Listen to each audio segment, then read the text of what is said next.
네, 오늘 말씀의 제목이 가련한 빌라도입니다. 가련한이 무슨 뜻이죠? 불쌍한 사람이죠. 네.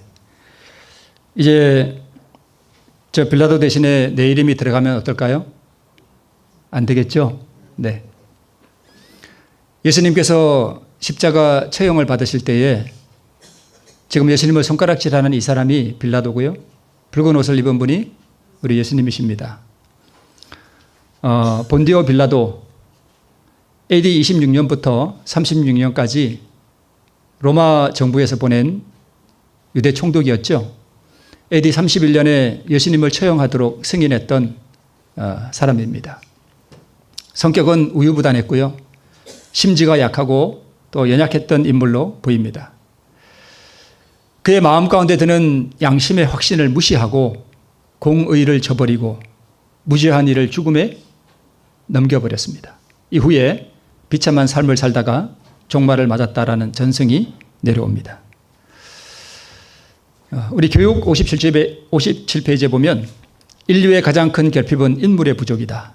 그 인물이란 매매되지 않는 사람, 심령이 진실하고 정직한 사람, 죄를 그대로 죄라고 부르기를 두려워하지 않는 사람, 마치 나침반의 바늘이 틀림없이 남북을 가리키듯이 양심이 그 의무에 충실한 사람. 비록 하늘이 무너질지라도 옳은 일을 위하여 굳게 서는 그런 사람들이다 라고 기록하고 있습니다. 그런데 이 말씀에 비추어 보면 빌라도는 어떤 사람 같아요? 여기에 전혀 부합하지 않는 것 같습니다. 하늘이 무너질지라도 옳은 일을 위하여 굳게 서야 되는데 빌라도는 그렇지 못했습니다. 네. 자, 모든 사람들에게 구원의 기회가 주어집니다. 오늘 특별히 우리 새로 나오시는 세 분 제가 그런 말씀 드렸습니다. 하나님께서 우리 세 분 너무너무 사랑하셔서 영원한 그 불멸의 생명을 주시기 위해서 부르셨다고 이렇게 말씀을 드렸습니다. 모든 사람들에게 하나님께서는 구원의 기회를 허락해 주십니다. 자, 그런데 이 빌라도는 참 부족한 사람이었습니다. 아주 세속적이고 또 마음이 굳은 그런 마음을 가진 총독이었지만 하나님께서 이 빌라도도 사랑하셔서 그에게 구원의 또 은혜의 기회를 하나님께서 주셨습니다. 서기 31년 봄, 꼭 요즘 같은 때입니다. 네, 6월절 그날에 빌라도의 영원한 운명이 그날 결정이 됐습니다. 그 하루에 결정이 됐습니다. 그 한 날, 그 한 시간의 선택, 이때 빌라도가 정말 하늘이 무너질지라도 공의를 위해서, 옳은 일을 위해서 그가 굳게 섰더라면 그가 얼마나 그의 운명이 달라졌을까라는 생각을 우리가 해보게 됩니다.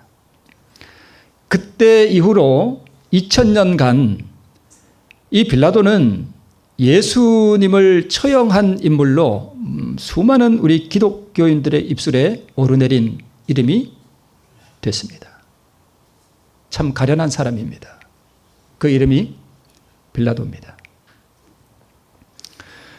우리 찬송가 305장 나 같은 죄인 살리신이라고 하는 제가 참 좋아하는 그런 노래인데 2절 후반부에 보면 이런 가사가 있습니다. 나 처음 믿은 그 시간 귀하고 귀하다. 여러분, 우리가 이런 찬미를 부르면서 우리 하나님 앞에 정말 진실되게 내가 처음 하나님을 믿기로 선택했던 그 시간이 얼마나 나에게 귀한 시간이었는지, 그때 내가 하나님을 믿기로 선택한 것이 얼마나 복된 시간이었는지를 믿음으로 고백할 수 있는 사람은요, 구원을 경험해 본 사람들이 이 노래를 부를 수 있어요. 나 처음 믿은 그 시간 귀하고 귀하다. 왜요?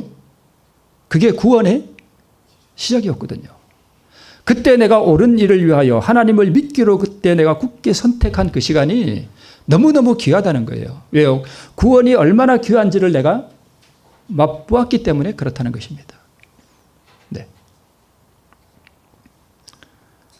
제가 설교 시간에 이제는 노래를 안 부르리라 또 다짐을 했지만 자꾸 무너졌는데 제가 또 부르고 싶지만 부르지 않겠습니다. 부르면 좋아요. 좋아요. 강원도 사투리로 좋아요. 네. 정말 조용한 시간에 큰 죄악에서 나를 건지신 주 은혜가 얼마나 감사한지 내가 처음 하나님을 믿게 된 그 시간, 저는 가끔 그 생각이 들어요. 제가 아주 어렸을 때 그 언덕 위에 오목살이 집에 살 때 그때 제가 일요일 교회를 다녔거든요. 감리교회. 그날 제가 스스로 교회 갔어요. 왠지 나 오늘 교회 가야지 이러면서 교회를 갔다니까요. 물론 그 위에 저도 많이 지었지만 가끔 그 생각이 납니다. 그때 내가 왜 그런 선택을 했을까? 네. 자, 이 그림은 이제 재판정 앞에 끌려오신 예수님을 바라보는 빌라도의 모습입니다. 문제는 우리가 매일 저 자리에 앉는다는 것입니다. 우리가 매일 저 자리에 앉아요. 그리고 우리는 매일 선택을 합니다. 빌라도에게 주어졌던 은혜의 기회들이 있었습니다. 하나님께서는 이 우유부단하고 심지가 약하고 이런 한 인생도 사랑하셔서 이 영혼을 구원하기 위해서 얼마나 투쟁했는지 몰라요. 먼저 이 빌라도라고 하는 이 한 인물을 하나님께서 구원하시기 위해서 먼저 그의 아내를 사용하셔요. 우리 시대의 소망에 보면 예수 그리스도의 그 치유 사역, 그분이 병자들을 고치시고 죽은 자들을 일으키시고 그 구원의 은혜의 복음을 증거하시는 그 예수님의 사역을 이 빌라도의 아내가 그의 남편 된 빌라도에게 이야기해 줬어요. 여보, 글쎄 예수라는 분이 계시대. 글쎄 그분이요? 이렇게 이런 일을 하셨대요. 이 빌라도의 아내는 신실한 믿음을 가졌던 여인으로 보입니다. 네. 그 이야기를 해줬어요. 이 심판정에 예수님이 끌려오기 전에 그런 일이 있었습니다. 뭐가 떨어진 거예요? 요즘 제가 저녁에 말씀을 드리죠. 씨가 떨어진 거예요. 이 아내를 통해서 하나님께서 이 복음의 씨앗을 빌라도의 마음에 떨구어 주셨습니다. 그런데 시대소망에 보면 이 빌라도가 예수님을 신문할 때에 전에 자기 아내가 자기에게 해 주었던 예수님에 대한 그 이야기가 해상이 되었다라고 기록하고 있습니다. 예수님을 볼 때 자기 아내 말이 떠올랐습니다. 그런데 빌라도가 이 씨를 버렸습니다. 우리 오늘 성경 본문에 보면 그 마지막 문장이 뭐예요? 예수를 십자가에 못 박게 넘겨주었다라고 기록해 있습니다. 넘겨주었다.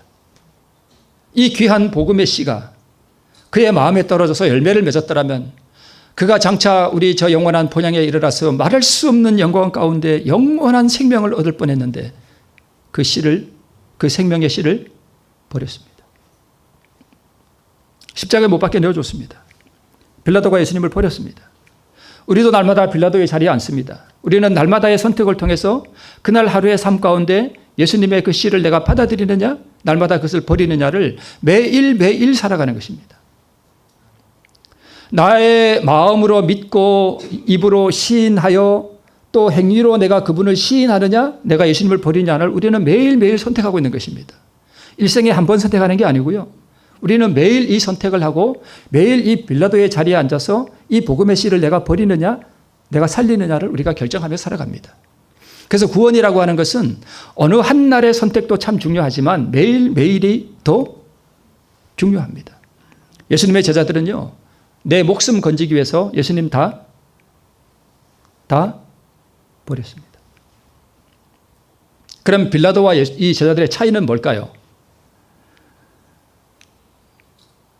예수님의 제자들은 목적 방향성은 확고했어요. 예수님을 쫓아가고자 하는 그러한 열의를 가지고 계속해서 예수님을 쫓아가는 중에 한순간의 실수였을 뿐이에요. 빌라도와 다릅니다. 우리가 실수할 수 있습니다. 자, 이미 그의 아내를 통해 뿌려졌던 이 귀한 생명의 씨가 빌라도의 마음밭에서 뭐 해버린 거예요? 썩어버렸습니다. 그는 이 씨를 부활시키지 못했습니다. 발화시키지 못한 거예요. 씨가 밭에 떨어지는 것도 중요하지만 그 씨를 향한 마음의 상태가 더 중요합니다. 즉 받은 씨를 내가 어떻게 취급하느냐가 우리의 운명을 결정해요. 이 그림은 이제 구약 시대에 엘리야가 승천하고 난 다음에 불병거를 타고 승천했죠. 그의 후계자인 엘리사가 베델이라고 하는 곳을 지날 때에 그 마을에 이 아이들이 나와서 엘리사를 조롱했습니다. 여기서 말하는 아이는 6, 7살 먹은 그런 아이가 아니고 사리 분별을 하는 청년들을 말해요. 그런 청년들을 흔히 성경에서 아이라고 표현합니다. 이 아이들이, 수많은 아이들이 나와서 뭐라고 외쳤는가 하면 대머리야 올라가라. 대머리야 올라가라. 아마 저보다 더 뺏겨졌던 것 같아요. 엘리사가 대머리였던 것 같아요. 그러니까 엘리야가 올라갔던 것처럼 너도 올라가라고 조롱했습니다. 엘리사가 성령에 충만했던 감동을 받고 이 아이들을 저주했습니다.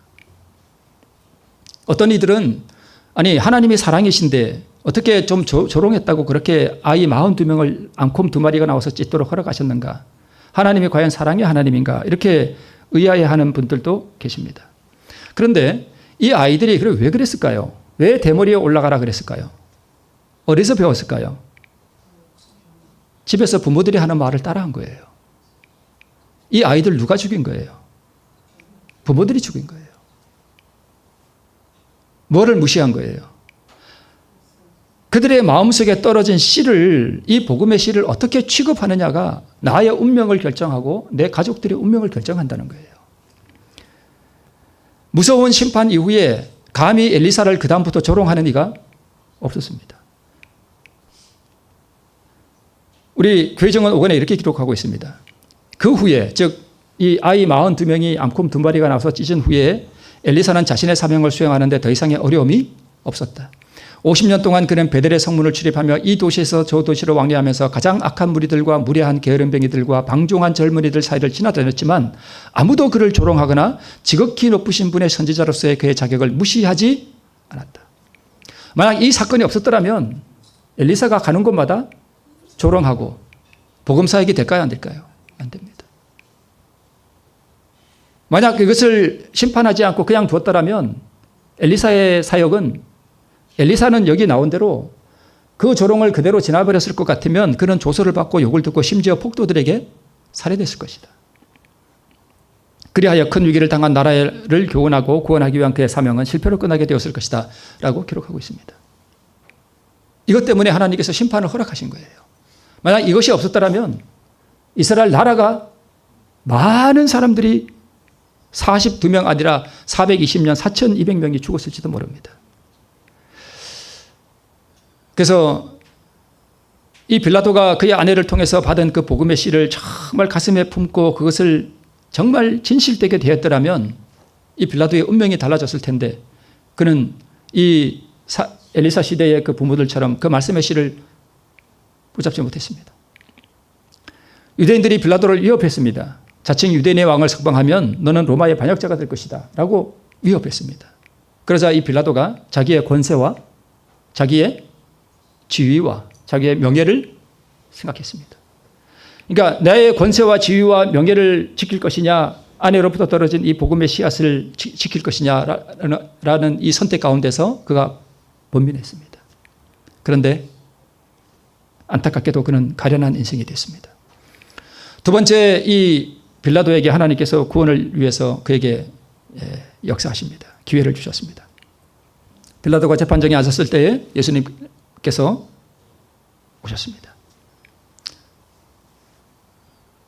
그 전날 밤 이미 겟세마네 동산에서 피땀을 흘리며 기도하셨던 그 예수님은 결코 아름다운 모습은 아니었지만 그 속사람이 겉으로 드러난 그 영광을 빌라도가 분별을 했습니다. 대반에 알아봤습니다. 아, 이분은 사형을 시킬 만한 죄수가 아니라 하는 것을 그의 마음속에 확신이 들었습니다. 그분의 온유하심과 그분의 침착하심, 조롱과 모욕에 반응하지 않는 신성의 성품을 가지신 그분을 빌라도가 알아봤습니다. 하나님께서 그에게 구원의 기회를 주시기 위해서 역사하신 것입니다. 빛으로 오는 확신이 빌라도의 마음을 비추어 주었습니다. 하나님께서는 이 그리스도의 선하신 모습을 통해서 빌라도를 감동시키시고 그가 그리스도를 그 자신의 메시아로 받아들일 수 있도록 이러한 모습들을 통해서도 역사하셨던 것입니다. 신앙의 본질이 무엇입니까? 종교적 행위들이 신앙의 본질은 아닙니다. 저는 가끔 이런 생각이 듭니다. 우리 어려운 참 바쁘고 힘든 삶 가운데서도 우리 여집사님들 식사 준비해서 이렇게 오시는 걸 보면 정말 한 분 한 분 붙잡고 정말 고맙다고 말씀드리고 싶은 심정이에요. 그 어려운 중에 이렇게 참 이게 식사를 이렇게 준비하는 게 이게 보통 일이 아니거든요. 또 그렇게 못해 오시는 분들은 또 미안하니까 또 과일도 이래 내시고 하는 그런 마음들이 참 얼마나 아름다워요. 그죠? 근데 그게 신앙의 본질은 아닙니다. 물론 하나님께서 기쁘게 받으셔요. 그죠? 그런데 본질은 아닙니다. 신앙의 본질은 우리 구주의 선하심과 그분의 순결하심을 맛보아 아는 것입니다. 우리 장로님 오늘 기도하신 대로 그렇습니다. 그 사랑을 우리가 맛보는 거예요. 그 온유하심과 영원한 사랑에 우리가 접촉해 보는 것입니다. 네. 자신을 낮추고 내가 정말 아무것도 아님을 인정하고 하나님 앞에 나가면 하나님께서 그것을 보여주셔요. 네. 이것부터 낮춰야 돼요. 인격과 인격이 만나 교제하는 것, 신앙적 행위가 빛으로 드러나는 삶이 바로 이 신앙적 행위의 본질입니다. 그래서 우리가 정말 이 신앙의 본질, 우리 예수 그리스도의 선하심과 그분의 아름다우심을 우리가 맛보아 알고 그분과 이 교통하며 사는 이것이 신앙의 본질입니다. 사실 그 영광을 하나님께서 예수님을 통해서 빌라도에게 보여주셨습니다. 빌라도에게 그런 확신이 들었습니다. 이분은 뭔가 다른 분이고, 근데 그 확신을 빌라도는 붙잡지를 못했습니다. 씨가 그리스도입니다. 그 선하심과 아름다우심으로 빌라도에게 임했습니다. 우리 찬미가에 나오죠. 주는 저 산 밑에 백합하여 빛나는 새벽별. 하나님께서 왜 이 땅에 우상을 만들지 말라 그랬을까요? 예수님의 형상을 만들지 말라 그랬을까요?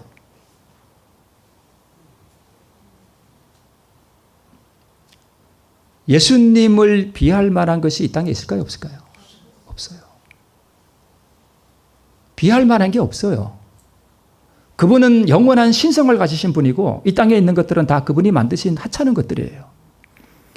이 땅에 있는 어떤 것으로도 하나님의 형상을 대신할 수 있는 게 없다고요. 그래서 만들지 말라 그러신 거예요. 이 땅에 있는 무엇으로 이게 하나님이다라고 만들면 이게 신성모독이에요. 신성모독이에요. 주는 저 산 밑에 백합하여 빛나는 새벽별, 이 땅 위에 비길 것이 없도다.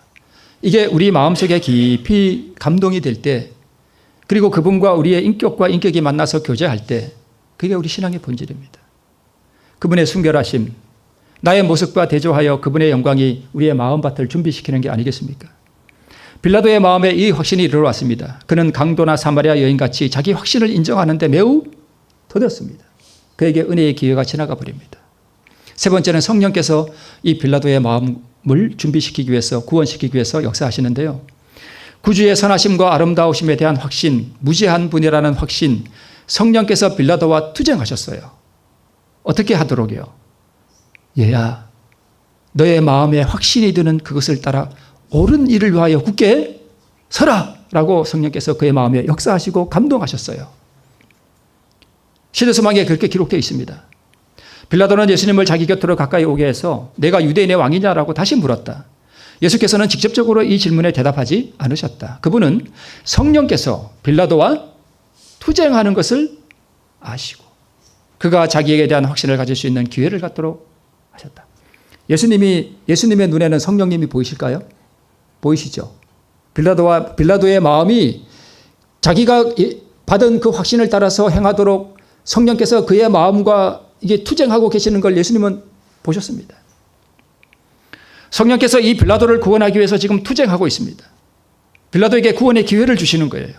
우리 모든 사람들에게 그런 구원의 기회를 하나님께서 주십니다. 자기의 확신을 표현하고 내가 보니 당신은 메시아이십니다. 이 표현만 한번 했더라면 빌라도의 운명이 어떻게 달라졌을까? 의를 위해 굳게 서도록 투쟁하셨습니다. 그래서 사람이 마음으로 믿어 의에 이르고 입으로 신하여 구원에 이른다라고 말씀하고 있습니다. 그런데 밖에 잡다한 세상의 소리들이 그리스도에게 주목하고 진리에 관심을 갖는 것을 계속 방해했습니다. 우리도 마찬가지예요. 우리도 매일 빌라도의 자리에 앉지만 우리가 얼마나 세상의 소리들이 우리에게 시끄럽습니까? 진리에 대한 확신을 가지고 진실로 믿음을 고백하고 의를 위해 굳게 서도록 함에 있어서 우리의 관심을 돌리는 것들이 이 세상에 참 많습니다. 오늘날 우리에게 성령의 음성이 어디에 있습니까? 네 번째, 빌라도의 아내가 두 번째, 하나님께서는 빌라도의 아내를 통해서 두 번째 이 빌라도에게 구원의 은혜를 주십니다. 오늘 성경 본문에 나옵니다. 예수께서 잡혀오시던 그날에 꿈에 예수께 해를 가하지 않도록 이 빌라도의 아내의 꿈에 현몽하셨습니다. 현몽하심은 예수님을 구원코자 함이 아니라 누구를 구원코자 함이에요? 빌라도를 구원코자 하기 위해서 하나님께서 빌라도의 아내의 꿈에 현몽하셨습니다. 꿈에 무슨 꿈을 꿨는지는 모르겠습니다. 근데 아마 이 빌라도가 예수님을 재판에 이렇게 십자가에 처형하도록 내어주는 그러한 꿈을 꾸지 않았나 싶어요. 그리고 자기가 믿는 그 선하신 분, 그 예수님, 그 메시아 되신 그분을 처형하는 것에 대해서 애를 많이 태운 것 같습니다. 그래서 꿈이 깨고 난 다음에 이 빌라도의 아내가 편지를 썼습니다. 글을 써가지고 빌라도의 이 부하들에게 이 편지를 보냅니다. 보내서 자기 남편에게 보냈습니다. 그래서 우리 오늘 본문에 나왔듯이 마태복음 27장 19절에 총독이 재판자리에 앉았을 때 그 아내가 사람을 보내어 가로되 저 옳은 사람에게 아무 상관도 하지 마옵소서. 오늘 꿈에 내가 그 사람을 인하여 애를 많이 썼나이다 하더라. 하나님께서는 이 빌라도에게 옳은 선택을 하도록 하기 위해서 그 아내의 꿈에 나타나시고 편지를 쓰게 하시고 사람을 보내어서 이 편지를 빌라도에게 보내서 빌라도가 옳은 일을 위해 굳게 서도록 그에게 재촉하셨습니다. 여러 가지 방법들을 통해서 여러 가지 말씀들을 통해서 이 빌라도에게 역사하셨습니다. 그런데 연약하고 우유부단한 빌라도, 하나님께서는 이 빌라도를 구원하기 위해서 그의 아내가 쓴 쪽지를 남편에게 전달하게 하셨습니다. 이 편지를 받은 빌라도의 얼굴이 창백해졌습니다. 얼굴이 창백해졌어요. 공의와 양심 사이에서 떨고 있는 가련한 빌라도의 모습을 우리가 지금 보고 있습니다.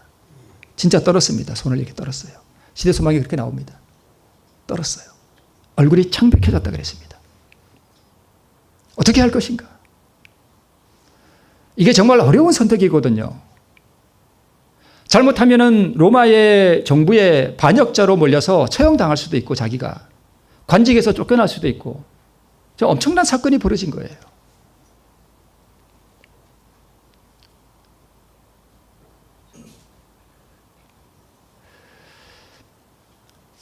이러함으로 빌라도가 예수를 놓으려고 힘썼으나 유대인들이 소리질러 이르되 이 사람을 놓으면 가이사의 충신이 아니니이다. 무릇 자기를 왕이라 하는 자는 가이사를 반역하는 것입니다.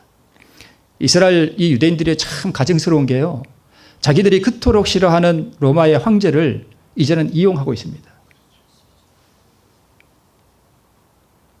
세속적 이익과 양심 사이에서 번민하는 가련한 빌라도의 영혼을 우리가 보고 있습니다.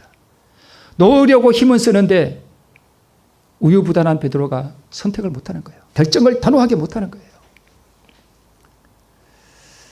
사단의 무서운 위협이 하나님께서는 그의 아내와 예수님의 모습과 성령과 또 두 번째 그의 아내의 편지를 통해서 빌라도를 구원하기 위해서 역사하는데 사단은요. 유대 백성들을 통해서 빌라도를 압박하고 있는 것입니다. 지금 이 투쟁이 벌어지고 있는 거예요. 사실 이게 오늘날 우리의 모습입니다. 우리도 흔히 이런 상황 가운데서 우리가 살아갑니다. 예수를 왕으로 인정하지 않습니다. 그러니까 이스라엘 백성들의 마음에도 이 예수님이 자기들의 왕이라는 게 싫어요, 좋아요? 싫은 거예요. 그게 싫은 거예요.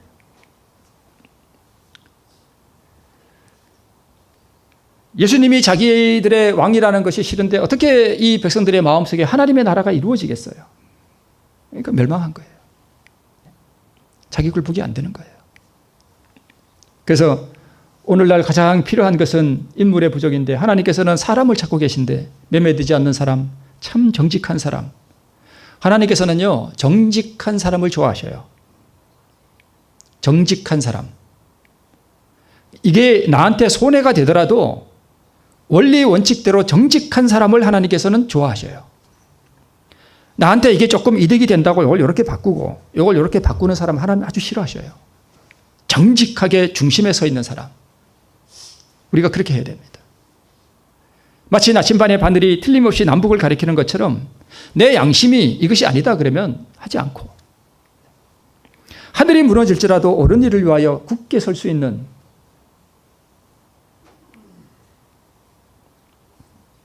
믿음과 신앙이란 무엇인가 우리가 빌라도를 보며 알게 되는 게 있습니다. 신앙이 뭔가. 빌라도와 참 대조되는 사람들이 성경에 몇 있습니다. 그 중에 하나가 이 에스더입니다. 에스더 우리가 잘 알잖아요. 그죠?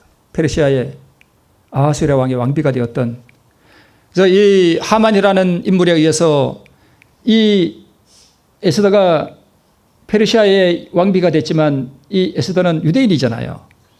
그래서 하만이라는 이 사람에 의해서 유대 백성들이 다 몰살하게 생겼을 때에 이 에스더가 한 일이 뭐냐 하면 금식하고 나가서, 이 당시에 이 페르시아 법은 무서워서 왕이 부르지도 않았는데 왕 앞에 나가면 어떻게 되죠? 죽여버려요. 죽여요. 그게 자기 왕비라 할지라도 부르지도 않았는데 함부로 나갔다 그러면 다 죽습니다. 왜냐하면 이 당시에는 뭐 제 생각일 뿐인데 뭐 당할까 봐요. 그럴까요? 암살 당할까 봐 그런 것 같아요. 함부로 나가면 안 돼요. 그런데 왕이 부르지도 않았는데 에스더가 왕 앞에 나갔습니다. 죽으면 죽으리다. 빌라도에게 부족했던 게 이겁니다. 죽으면 죽으리다. 그래, 내 양심에 오른 대로, 저 사람은 무죄한 사람이니 내 양심에 오른 대로 이 사람을 죽일 수는 없다. 차라리 내가 죽으면 죽으리다라고 정말 그렇게 그가 선택했더라면 빌라도의 운명이 어떻게 됐을까요? 오늘날 우리가 사도신경을 외우지는 않습니다만 사도신경에 그렇게 기록되어 있잖아요. 본디오 빌라도에게 고난을 받으사.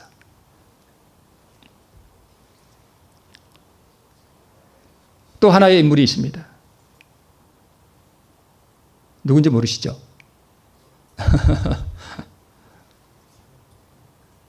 그 이삭의 아내 되었던, 제가 갑자기 생각이 안 나네요. 아, 리브가. 네, 리브가. 리브가. 자, 아브라함이 자기 종 엘리에셀을 보냈죠. 하란에 보내가지고 그 자기 아들 된 이삭의 아내를 구해오도록 하잖아요. 엘리에셀이 갔습니다. 그래서 우물에서 만나죠. 그래서 그 다음 날 이 엘리에셀이 가겠다는 거예요. 그죠? 그러니까 라반이 어떡하죠? 뭘 그래 벌써 가냐? 한 열흘이나 있다 가지. 아니, 자기 딸을 계속 데리고 있다가 어떤 사람이 와서 데리고 이역 말리 간다는데 어떻게 해요? 어떤 아비가 그걸 좋아하겠어요? 간다니까 이게 그럼 물어보자. 얘가 가겠다고 하냐 안 하냐 물어보자 했습니다. 그래서 내가 이 사람과 함께 가려느냐 하고 물었습니다. 그때 리브가가 뭐라고 대답하죠? 가겠다 했습니다. 이게 뭘 의미합니까? 이 리브가의 친구들이 다 어디 있어요? 다 거기 살잖아요. 자기 엄마 아빠가 다 거기 있잖아요. 낯설고 물설은 이역 말리, 자기가 보지도 못한 어떤 사람에게 아내가 되기 위해서 지금 가야 되는데 이게 자기를 완전히 버리는 거예요. 자기를 완전히 포기하는 거예요. 그러니까 빌라도에게 부족했던 게 뭐냐 하면 이걸 못한 거예요. 이걸 못한 거예요. 가겠나이다. 내가 옳은 일을 위하여 내 양심이 시키는 대로, 내 양심이 가라 하는 대로 가겠습니다. 이걸 못한 거예요. 이것이 빌라도의 운명을 영원히, 그래서 가련한 인생이 됐습니다. 또 하나의 인물이 있습니다. 오르바는 그 신에게로 돌아갔지만 룻은 그 시어미를 붙여쳤습니다. 여기 이렇게 기록하고 있습니다. 룻이 가로되 어머니께서 가시는 곳에 나도 가고 어머니께서 유숙하시는 곳에 나도 유숙하겠나이다. 어머니의 백성이 나의 백성이 되고 어머니의 하나님이 나의 하나님이 되시리니. 그러니까 이 룻도 자기 고향이 모압 아니에요. 거기 다 친구들이 있고 가족들이 있고 자기 다 그 정든 고향이 그 모압 땅 아니에요. 근데 지금 나서고 물서는 이스라엘 땅으로 가는 거 아니에요. 누구만 보고요. 그 어머니, 그것도 친어머니도 아니고 누구요? 시어머니가 뭐 좋아요? 갑자기 저희 집사람이 생각나네요. 옛날에 저희 명절 때마다 친정집에 간다 그러면 그렇게 좋아가지고 노래를 부르면서 가는데 저희 동해 갈 때는 어떻게 하는지 아세요? 심해요. 시어머니 좋아하는 사람 누가 있어요? 저기 시댁 간다 그러면 어디 저 도살장 가는 소같이 갔다 항상 그랬어요. 이거 나쁘게 말하는 거 아닙니다. 네.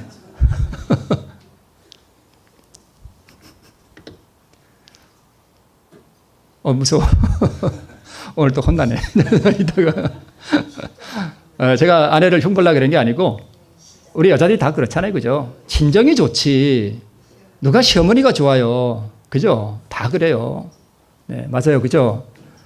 근데 이 룻이 그거 다 친정 어머니가 어디 있어요? 모압 있잖아요. 그거 다 버리고 가는 거예요. 이 결단이 부족했던 거예요. 빌라도에게. 자기가 관직에서 떨어질지라도 자기의 명예가 떨어질지라도 그걸 다 포기하고 의를 위하여 굳게 설 수 있는 그게 부족했습니다. 어머니께서 죽으시는 곳에서 나도 죽어 거기 장사될 것이라. 만일 내가 죽는 일 외에 어머니와 떠나면 여호와께서 내게 벌을 내리시고 더 내리시기를 원하나이다.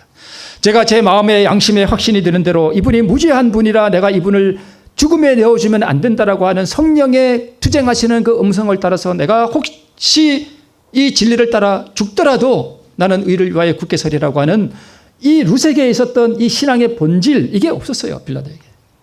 이것을 하게 하기 위해서 성령께서 그렇게 빌라도의 마음과 투쟁을 하셨는데 빌라도가 이걸 못했습니다.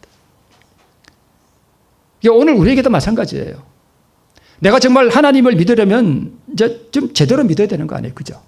네.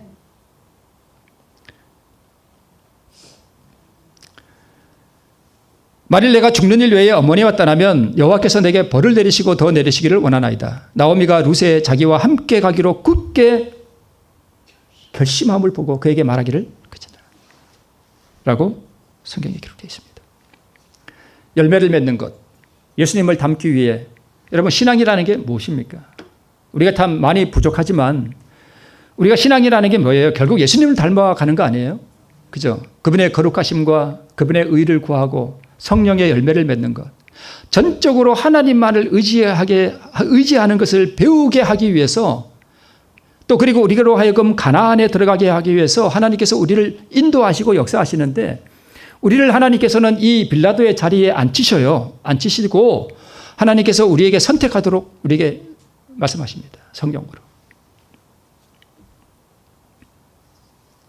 하나님께서는요, 우리가 하나님의 거룩하심과 그분의 의를 구하고 성령의 열매를 맺고 전적으로 우리가 하나님만을 의지하는 것이 무엇인지를 배우도록 하기 위해서 하나님께서 우리의 삶을 망가뜨릴 수 있습니다. 우리의 삶을 완전히 무너뜨려 버리셔요. 하나님께서. 그래서 이 땅에 내가 하나님 외에 의지할 것이 전혀 없다는 사실을 깨닫게 하기 위해서 이 땅에서 그것이 질병이 되었던, 그것이 무엇이 되었든지 간에 하나님께서 우리의 삶을 무너뜨려 버리십니다. 잘 먹고 잘 사는 거 결국 좋은 게 아닙니다. 전적으로 하나님만을 의지하는 것이 무엇이고, 예수 그리스도만이 나의 유일한 소망이 되시고 의가 되시고 생명이 되시고 나의 모든 필요가 그분에게 있고, 그분과 함께 내가 함께하지 않으면 이 세상의 모든 것이 다 헛될 뿐이라고 하는 것을 우리가 진실로 이해하고 믿게 되는 것, 그게 신앙의 본질 아닙니까? 그걸 하기 위해서 하나님께서 우리로 빌라도의 자리에 앉게 하십니다. 그래서 하나님께서 우리를 다 망가뜨린 다음에 광야로 부르셔요. 광야에는 의지할 게 있나요? 없나요? 없어요. 거기에 무슨 풀이 한 폭이 있습니까? 물이 나오기를 합니까? 음식이 있습니까? 없어요. 아무것도 없어요. 그래서 그 아무것도 없어서 하늘만 바라보고 하나님께서 주시는 것 외에는 내가 살아갈 수 없다는 것을 가르치기 위해서 우리를 광야로 부르시는 거예요.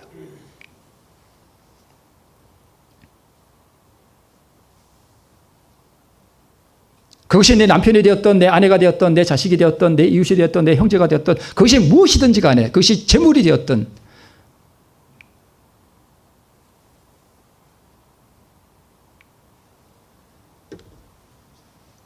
광야로 부르십니다.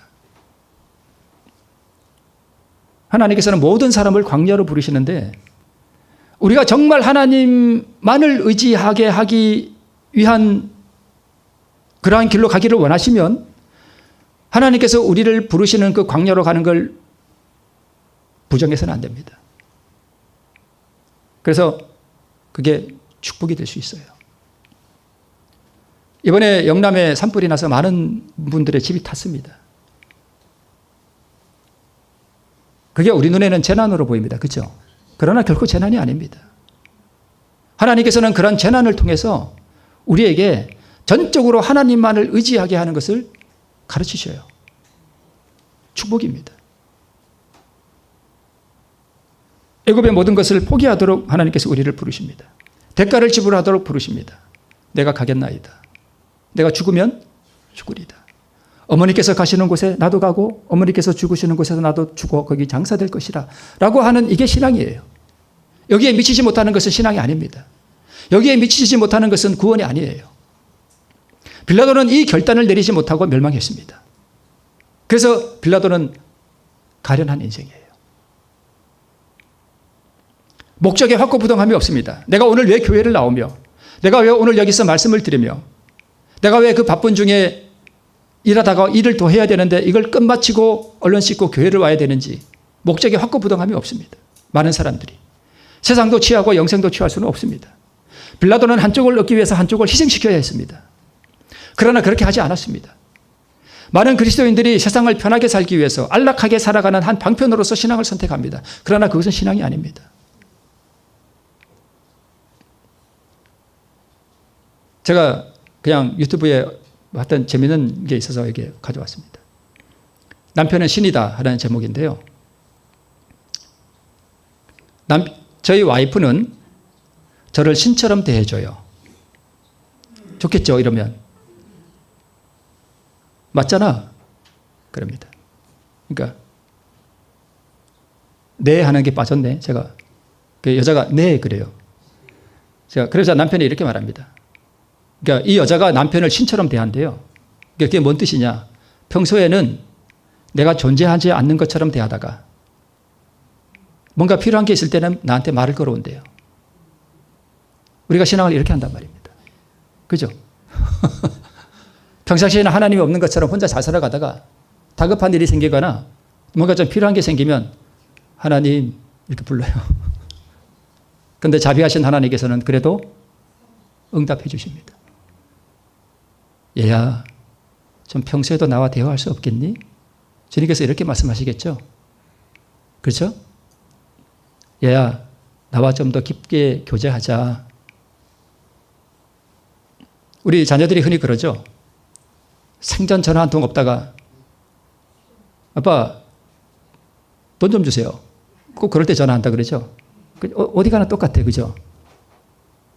우리가 신앙 그래 한다니까요.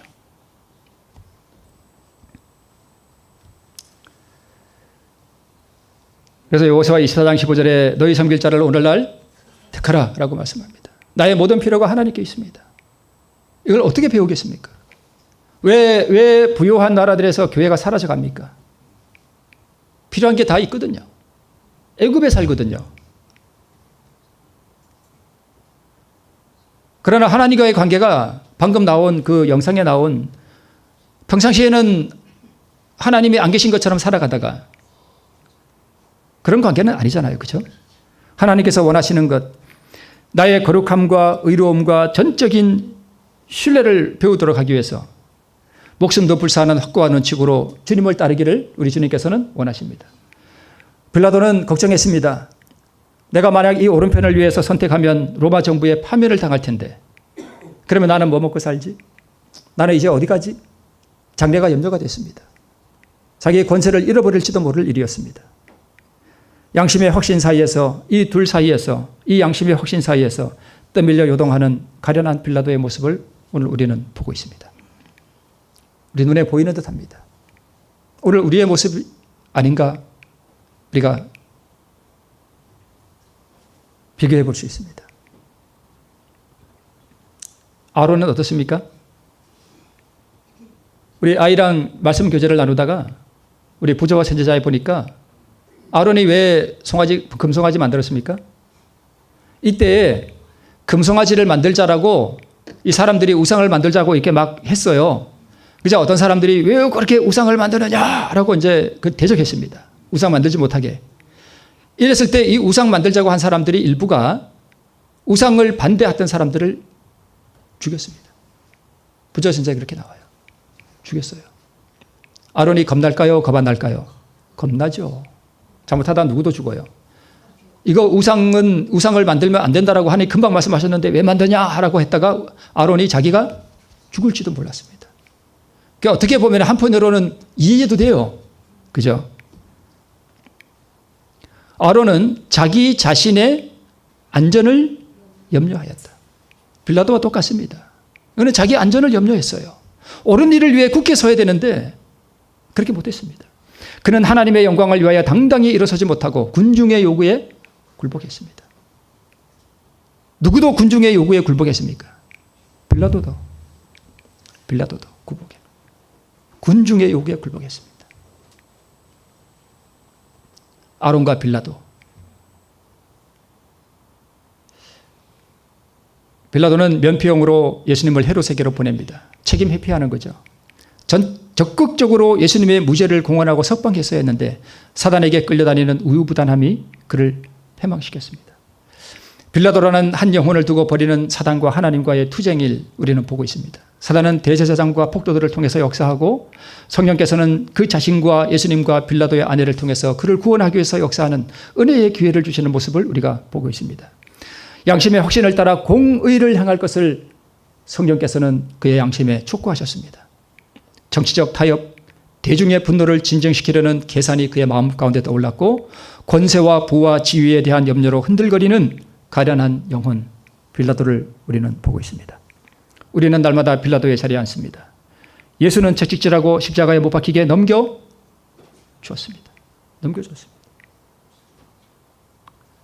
우리 주님께서는 오늘 우리에게 말씀하십니다. 너희 섬길 자를 오늘날 택하라 라고 말씀하셨습니다.